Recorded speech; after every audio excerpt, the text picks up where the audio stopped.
Merci beaucoup, Zeynep. Et puis, je remercie encore une fois Moulay Rachid El Breti pour son invitation, non seulement pour participer au congrès, mais pour le programme choisi. Personnellement, j'ai pas raté une miette de ce qui a été dit aujourd'hui. Et sur des sujets que je n'ai pas l'occasion de pratiquer tous les jours, donc j'ai appris beaucoup de choses. Donc merci. Alors c'était très sérieux. Ce soir, là, je vais vous parler de quelque chose de plus décontracté, les montres connectées, mais c'est pas si décontracté que ça, parce que celui qui n'a pas encore vu un patient venir avec un tracé issu de sa montre intelligente ou de son iPhone, il va le voir, on va tous être confrontés à ça et on va être, attendez-vous, à ce qu'on soit submergé par une activité clinique liée au tracé issu de ces objets connectés. Alors voilà ce qu'on va voir de plus en plus. C'est pas, en fait, mon topo se limitera à la montre connectée, mais vous savez qu'aujourd'hui, toutes les sociétés travaillent sur tout. Et je me rappelle, il y a quelques mois, le docteur Nazim Bark, il avait présenté sur l'hypertension artérielle et puis bon, comment mesurer la pression artérielle sans brassard. Il avait même montré une espèce de toilette, quand on est assis sur les toilettes, qui peut calculer la pression artérielle. Et donc, vous voyez, alors ça peut être les chaussettes, ça peut être les lunettes, ça peut être une bague, ça peut être beaucoup de choses. Encore une fois, mon topo se limitera à ça, mais ça, c'est le bonhomme, c'est pas du futur, c'est d'aujourd'hui, parce qu'il y en a aux États-Unis qui sont déjà équipés de tout ça. Alors, on peut penser que c'est d'aujourd'hui, il n'en est rien. Et vous voyez ici, la photo, c'est un horloger suisse qui déjà à l'époque, vous voyez les dates, il avait des...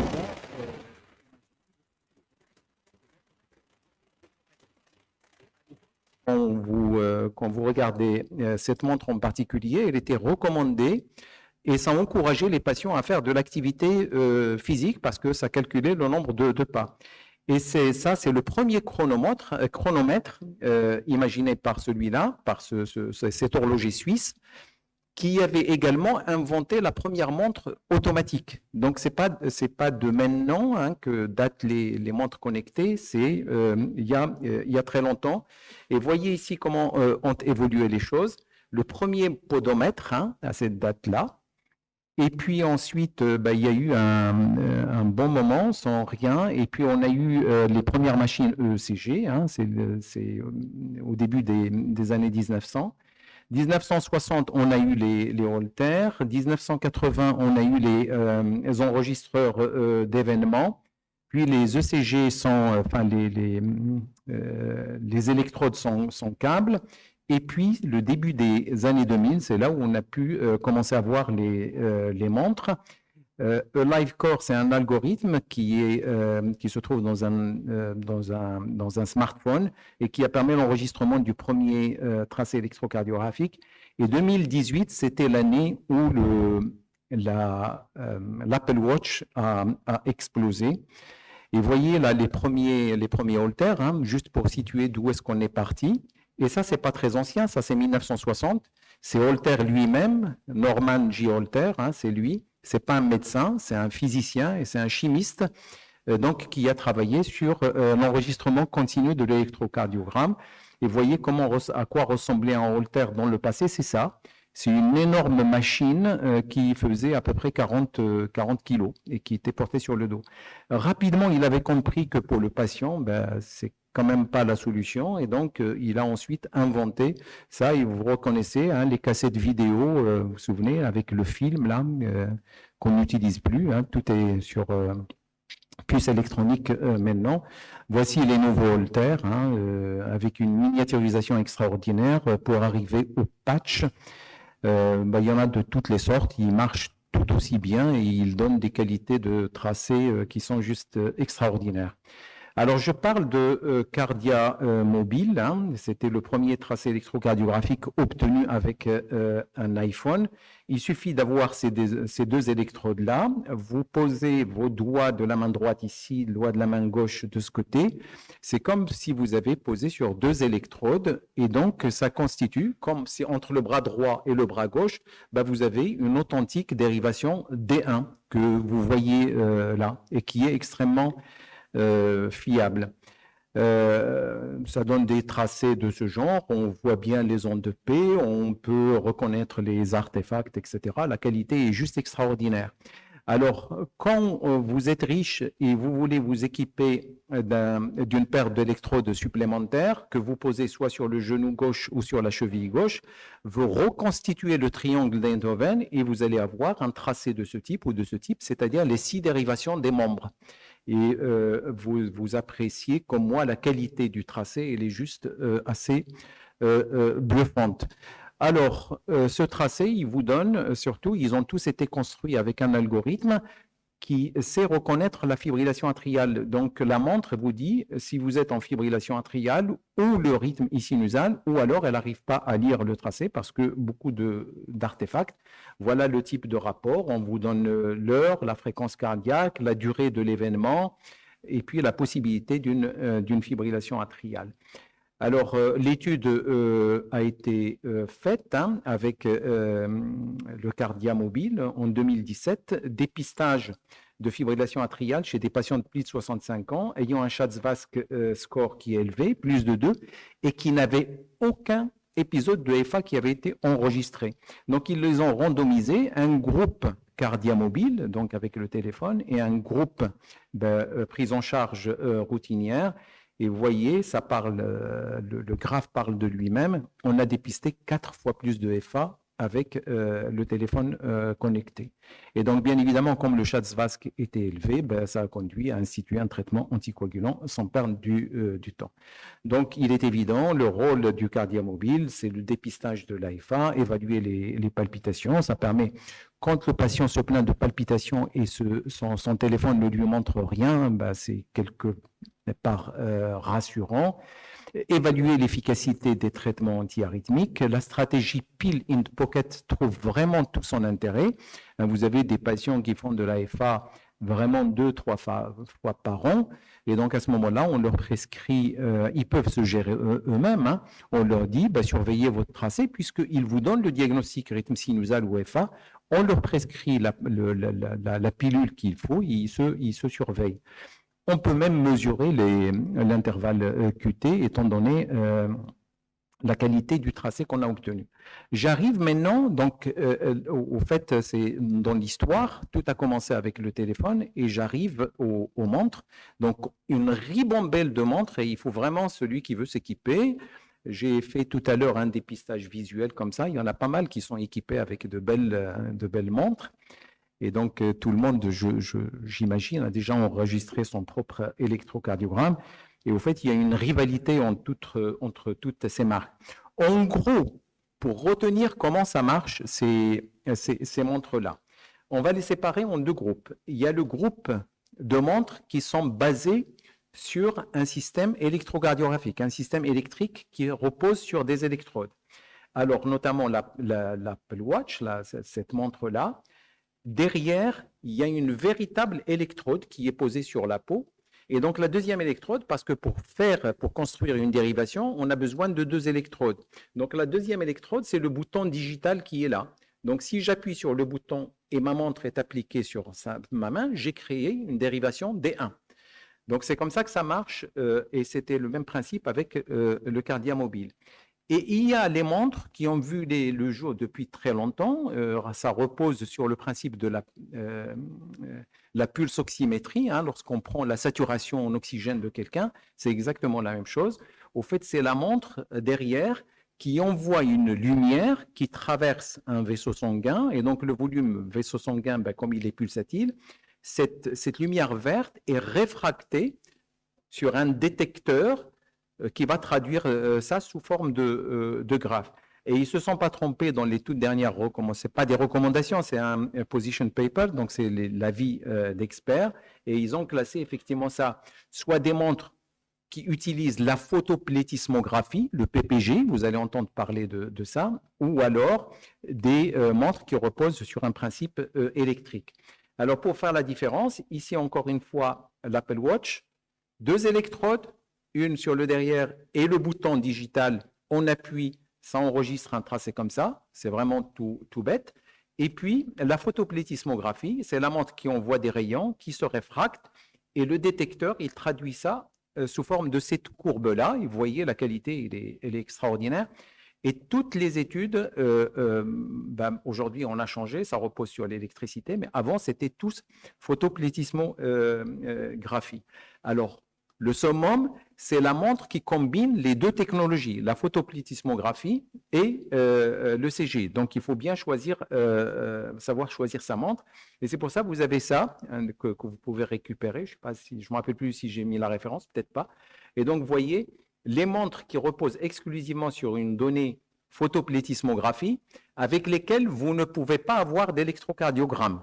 Ça peut vous renseigner si vous faites de l'AFA, mais il faut un autre système pour enregistrer l'électro. Vous avez de l'autre côté les montres qui font des électrocardiogrammes, et entre les deux, et ça c'est l'idéal, hein, ces montres-là, je ne vais pas citer les noms, qui combinent les 2 technologies pour avoir un bon tracé électrocardiographique. Alors, photoplétismographie, ça analyse les intervalles entre les pics là, de ce tachogramme. Et si c'est irrégulier, alors on ne voit pas la notification de suite au patient.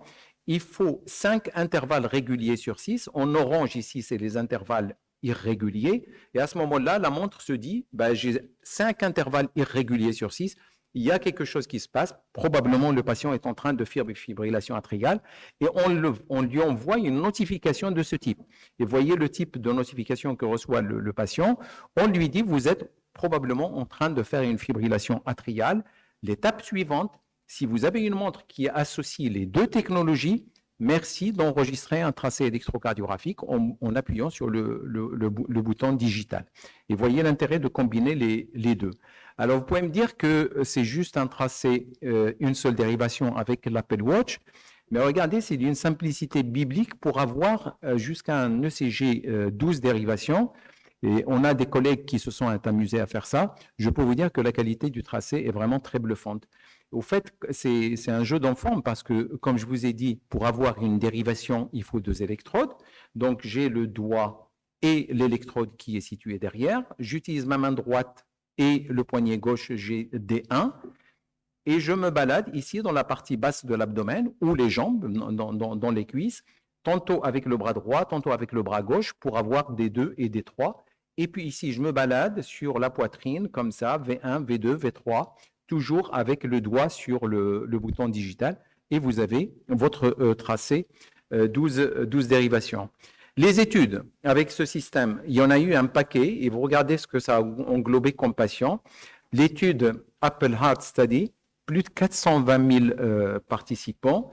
Une autre étude ici avec une autre marque, 250 000 participants. Ici, la Fitbit, 455 000 participants.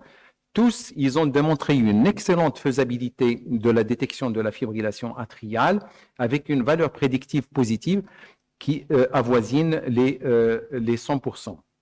La limitation aujourd'hui, c'est qu'on n'a pas d'essais randomisés contrôlés. Hein, vous savez, la Based Evidence Medicine, il faut toujours l'essai randomisé contrôlé. Ça s'est adressé dans la plupart des études à des sujets jeunes, et ce n'est pas à cet âge-là qu'on fait de l'AFA. On a évité les vieux parce qu'il y aurait eu un problème de compréhension, alors que là, c'est devenu d'une simplicité biblique. Et pour le moment, ce qu'on ne sait pas, c'est lorsqu'on a dépisté ces FA, etc., est-ce qu'on a transformé l'outcome de ces patients? Est-ce qu'on a réduit la morbimortalité de la fibrillation atriale? Pourquoi tout le monde focalise uniquement sur la fibrillation atriale? Parce qu'elle est très prévalente. Hein. À l'échelle mondiale, l'arythmie la plus fréquente, c'est la fibrillation atriale. Elle peut être asymptomatique. 50% des patients qui font de la fibrillation sont complètement asymptomatiques. La morbidité, elle est vraiment très élevée. Et puis, bon, c'est quand même très facile à choper, hein. Et voyez ce tracé-là, ben, tout le monde peut reconnaître que c'est une fibrillation atriale. Et là où je suis actuellement, je peux vous dire que vraiment, je suis submergé par des patients qui arrivent avec des tracés de ce type. Et à ce jour, deux médecins qui travaillent avec nous à l'institution ont été diagnostiqués en fibrillation atriale et j'ai pu instituer un traitement anticoagulant grâce à leur montre. Et c'est pour ça, ben voilà, ce n'est pas encore les recommandations, mais on n'en est pas loin. C'est Position Paper, c'était l'année dernière avec l'association européenne des troubles du rythme sous l'égide de la Société européenne de cardiologie. Et voyez, dès qu'il y a un peu de comorbidité, 65 ans, ben, on recommande, hein, on conseille, ce n'est pas une recommandation, de porter ce type de device. Alors, ça pose le problème du remboursement, comment intégrer ça dans les soins de santé, etc. Alors, ça, c'est un point qui est important et probablement, ça va nous aider énormément. Vous savez, on a beaucoup de patients qui font de la fibrillation atriale paroxystique, peut-être juste un épisode par an, et on leur inflige la punition d'avoir un traitement anticoagulant au long cours. On leur dit surtout, ne sautez pas. Et au fait, on sait que l'événement thromboembolique va survenir au moment où ils sont en fibrillation atriale. Donc, pourquoi ne pas les anticoaguler uniquement pendant cette période-là? Et là, avec la montre, au fait, ça devient vraiment très intéressant parce qu'on va leur dire, ben, si votre montre vous envoie la notification que vous êtes en fibrillation atriale, confirmez-le. À la limite, envoyez ça par email ou WhatsApp à votre cardiologue juste pour qu'il confirme et démarrez donc le traitement anticoagulant. Maintenez-le juste pour un mois, puisque c'est paroxystique. Et donc, comme ça, alors les études sont en cours et vous voyez, ça inclut énormément de monde et ça va durer quelque chose comme 7 ans. Quand on aura la réponse à cette étude, vraiment, ça va nous enlever beaucoup de choses dans la pratique. L'intervalle QT, très important. Pour ceux qui étaient présents ce matin en début d'après-midi dans l'atelier, j'ai beaucoup insisté sur le risque de torsade de pointe.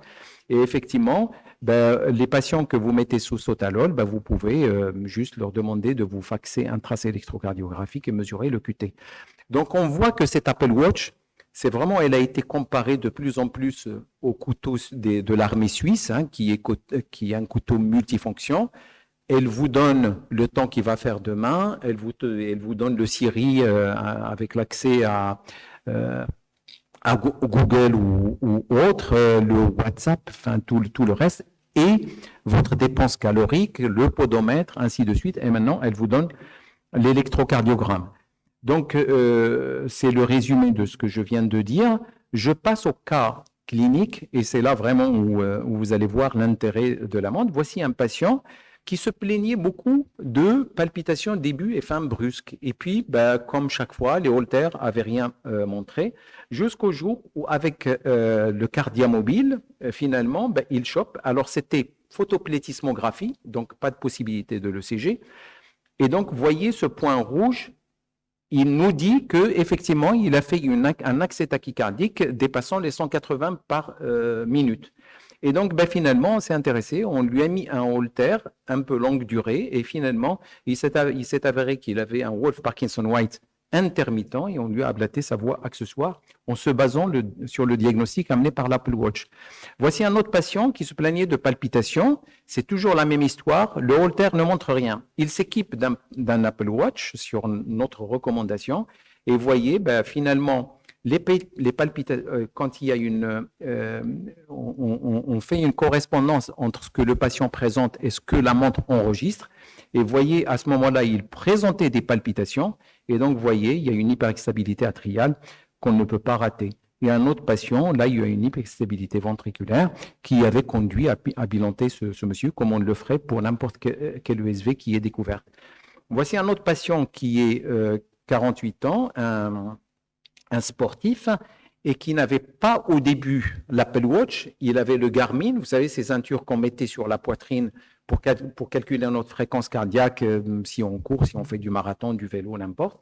Et donc, vous voyez, la fréquence cardiaque est plate ici, tachycardie, début brusque, fin brusque, qui fait suspecter une TSV. Il s'équipe de l'Apple Watch, et voilà ce que l'Apple Watch enregistre. une véritable tachycardie à QRS fin, parfaitement régulière, je ne vois pas d'onde P, donc c'est une tachycardie supraventriculaire, et lui aussi, il a eu droit à une exploration électrophysiologique endocavitaire. Plus intéressant ce cas-là, 60 ans, qui, au cours d'exercice, présente une gêne thoracique associée à des palpitations, et son Apple Watch lui montre une tachycardie à QRS large. C'est aux États-Unis cette histoire. Les paramédics arrivent, ils n'ont pas le temps de lui faire l'électro parce qu'il se réduit spontanément. Donc, il y avait un rythme sinusal. Et voici ce que l'Apple Watch a enregistré. Et donc, au fait, comme il n'était vraiment pas d'antécédent ni rien, les médecins qui s'en sont occupés n'y croyaient pas trop. Ils ont dit c'est peut-être de l'artefact, circulé, il n'y a rien à voir.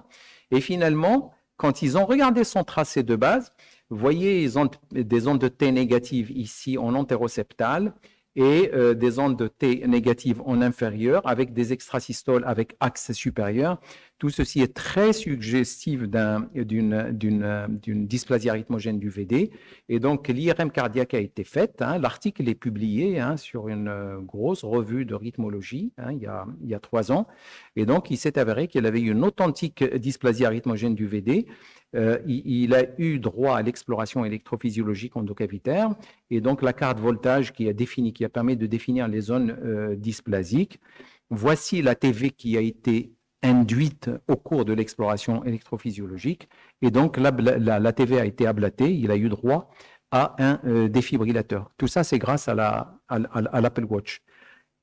Une histoire très anecdotique, mais ça vaut le coup d'être raconté. Voici un patient de 38 ans. Il était dans un vol transatlantique entre l'Europe et les États-Unis et il se plaint d'une pression thoracique accompagnée de palpitations.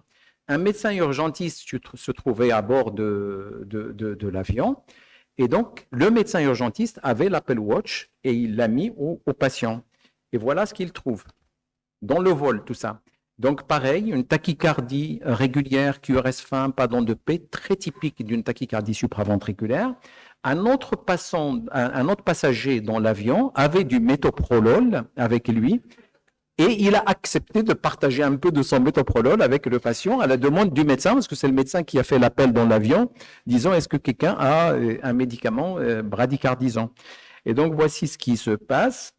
Donc, la tachycardie se ralentit sous l'effet de bêta-bloquant et il est réduit. Donc, merci l'Apple Watch du médecin. Il y a d'autres papiers qui ont été publiés. Vous voyez ce qu'on peut dépister. Ici, des torsades de pointe et ici, une tachycardie ventriculaire. Et on voit bien la dissociation atrioventriculaire. C'est quand même juste magnifique. Donc, au-delà de la fibrillation atriale, sachez qu'on peut dépister quand même des arythmies ventriculaires assez conséquentes. On peut suivre le patient, on peut suivre son traitement, on peut suivre même son anticoagulation. Nos amis bordelais avaient publié un très beau papier sur ça il n'y a pas très longtemps. Alors, attention, méfiance des montres qui ont juste le PPG, c'est-à-dire la photoplétismographie, parce que ce patient-là, par exemple, avec la photoplétismographie, on va diagnostiquer une fibrillation atriale parce que tout est irrégulier. Mais comme ici, la smartwatch avait les deux technologies, PPG plus le tracé, on voit bien qu'il y a des tachycardies ventriculaires polymorphiques et il en va de même pour ça. Donc, c'est incroyable ce que l'Apple Watch est capable de faire. Alors, pour ne pas déborder sur mon sujet, parce que Moulay Ershid m'avait demandé uniquement en rythmologie, mais vous voyez, vous pouvez même dépister, et ça aussi, c'est un travail publié par les Bordelais il y a 2 ans, un magnifique sus-décalage du segment ST, et ce patient présentait un syndrome coronaire aigu. Alors, qu'est-ce que ça va être l'intégration dans les systèmes de soins? Ça, personne ne sait pour le moment. Il y a des pays qui ont commencé à discuter le remboursement parce que ça va enlever le fardeau de l'arrivée aux urgences, des bilans, etc. Ce n'est pas tout le monde qui le fait, mais il ne faut pas qu'on tombe non plus dans l'excès.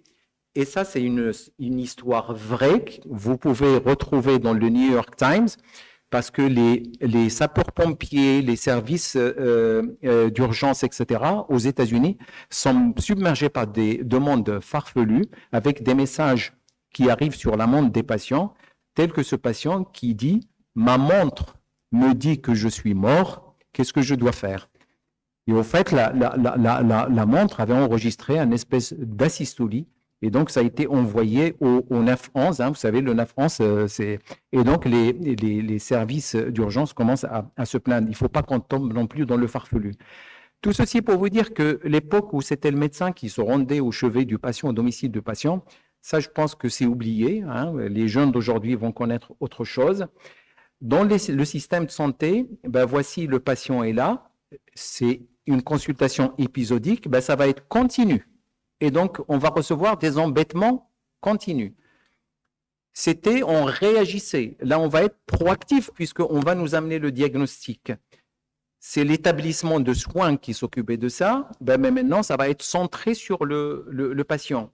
On jouait beaucoup sur le haut volume d'un établissement, mais maintenant, c'est la haute qualité puisqu'on va nous amener encore une fois sur un plateau d'or le tracé électrique. Pour le patient, le système n'était pas transparent, mais maintenant, il va devenir très transparent et très accessible. Voilà ce qui nous attend pour demain. Pour conclure, ces devices-là, on va être obligé de vivre avec. Il y a quelques limitations, pas énormes. Lorsque ça sera couplé à l'intelligence artificielle, ça sera juste extraordinaire. Et je vous remercie pour votre attention.